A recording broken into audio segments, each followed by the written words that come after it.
So as someone who has never played a Splatoon game, not Splatoon 1 or Splatoon 2, what did I think about Splatoon 3? Based on the Splatoon 3 Nintendo Direct anyways, not playing it because it is of course not out yet. In this video, I'm going to tell you what I think about the gameplay, all the aspects of the game modes, and just overall what I think of Splatoon 3 as a new Splatoon player, and some of my concerns as someone who has been in Overwatch for the past 6 years and the hellhole of balancing that game has had. And by the end of this, if you guys enjoyed this video, leave a thumbs up and of course subscribe for the Splatoon 3 review. So the first weapon that they showed off was a bow, and this really got me excited because in a lot of these multiplayer games, what I love to do is to pick weapons and pick characters that you need to aim with. And I know that doesn't make any sense, but let me explain. I love seeing that progression of skill and aim. I love having characters like snipers in Battlefield or Call of Duty or Overwatch or even in Ghost Recon Future Soldier. I love sniping in video games or games and characters that you have to use your skill to aim to hit people. And I think that's just me as a person. I really like to progress in different things like drawing or editing or making videos on YouTube and so on.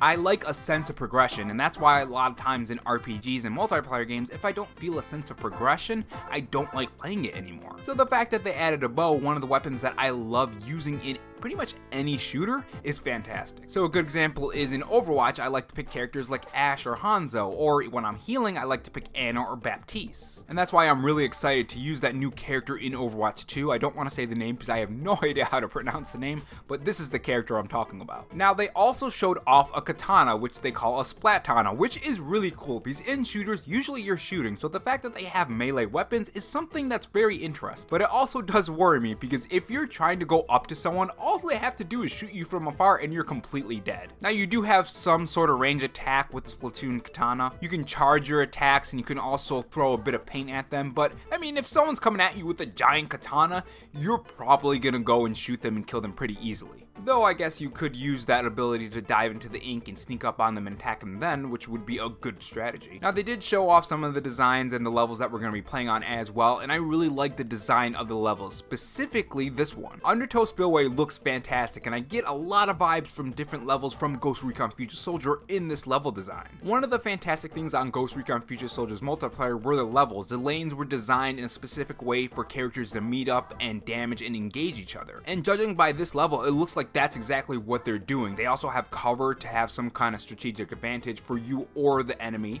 There's also high ground and low ground as well, so I think this is probably going to be one of my favorite levels on this game. It really reminds me of the boards from Ghost Recon Future Soldier like Overpass or Underground, especially Underground. Now the specific weapons aside and the level design aside, they also have all the weapons from the previous Splatoon games, which is a fantastic thing for me because I never played the other Splatoon games, so I never got to play those weapons, so I'm glad they're adding all of those weapons in. It would be kind of a shame if they didn't add all the past weapons from past games because I wouldn't be able to play it. I'd have to buy the other Splatoon games, which I still might do because I know there is some story expansions and all that kind of stuff. Now they also have a support character as well, the ability called Tacticooler, which gives your teammates buffs, which I really like. I said in Overwatch that I love Ana, I love support characters, I love Baptiste, I love Zenyatta, I love Mercy. I just love to heal in any game like Overwatch or Final Fantasy XIV or any way I can support the team and make a difference. So the fact that Splatoon 3 has that kind of gameplay is really great for me as a player personally, and I'm probably going to play a lot of support. Now there are also ultimates in the game as well. Now I'm not sure if it's just like Overwatch ultimates to where you need to time it specifically and do it at a certain time, or can you just throw it off and it doesn't really matter when you use it. Because in Overwatch you have to do it at a certain time in a certain way or in a certain combination with someone else's ult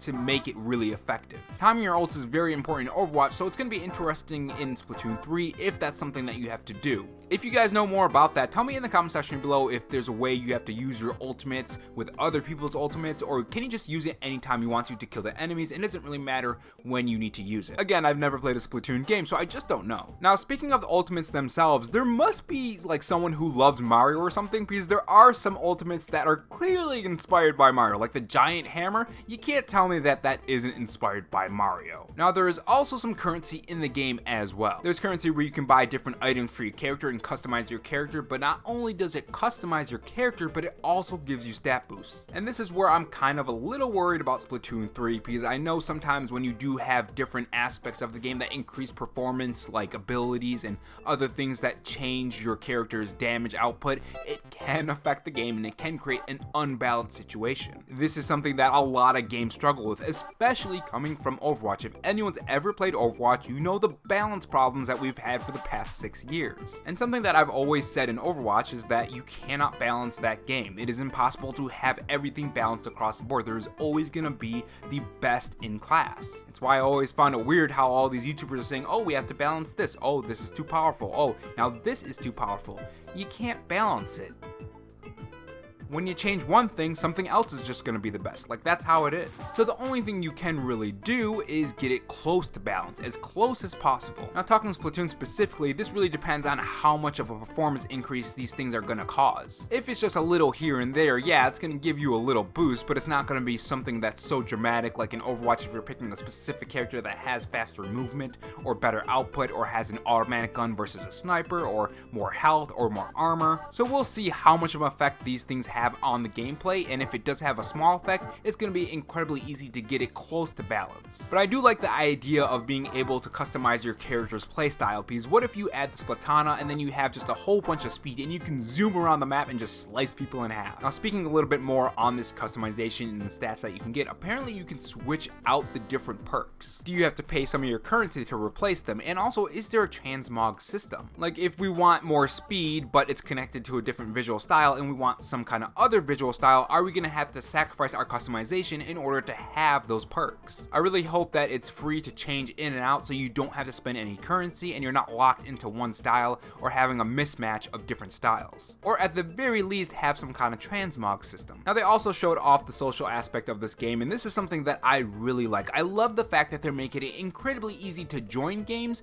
and also invite people as well. Because the NSO app and the Nintendo Switch Online service is not like PS5 and Xbox. The fact that you can just click on someone and invite someone, though, is really nice and really easy, and honestly kind of a bit easier than PS5 and Xbox. Now, I guess you do have to have them as your friend first, but the social aspect that they added in this game is really nice and looks fantastic. I love the fact that you can see your friends. That is a really cool thing, especially if you're not even playing with each other, you can still see them and say hi and all that kind of stuff. That's really cool. Now, they also do have this new card game, which is kind of strange, but I guess I'll check it out. I don't know. Like, things like this, I only try them for like 1 or 2 days and then I just drop them usually. So I don't know if I'm gonna spend any time in that card game or any significant time. I'll give it a try, but I don't think I'm gonna like it. There's also other things like photo mode in it as well, and you can customize your own locker, and also there's an open world that you can walk around as well and get different customizations, and also a drawing thing, which reminds me of the 3DS drawings that people used to do and the Wii U drawings that people used to do. But overall, as a new player, this looks right up my alley. I love multiplayer games, I love shooters, and I really like third-person shooters, so Splatoon 3 might end up being my new game. Overwatch might be kicked to the curb. But those are just my thoughts on this as a new player. If you are a new player as well, or a Splatoon 3 veteran,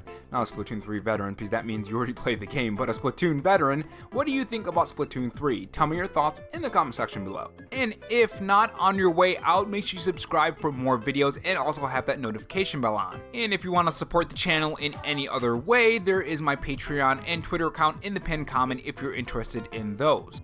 Oh, and also have this donut if you're still sticking around for me rambling. Thanks for watching, guys, and remember, stay safe, stay charged, and have a good one.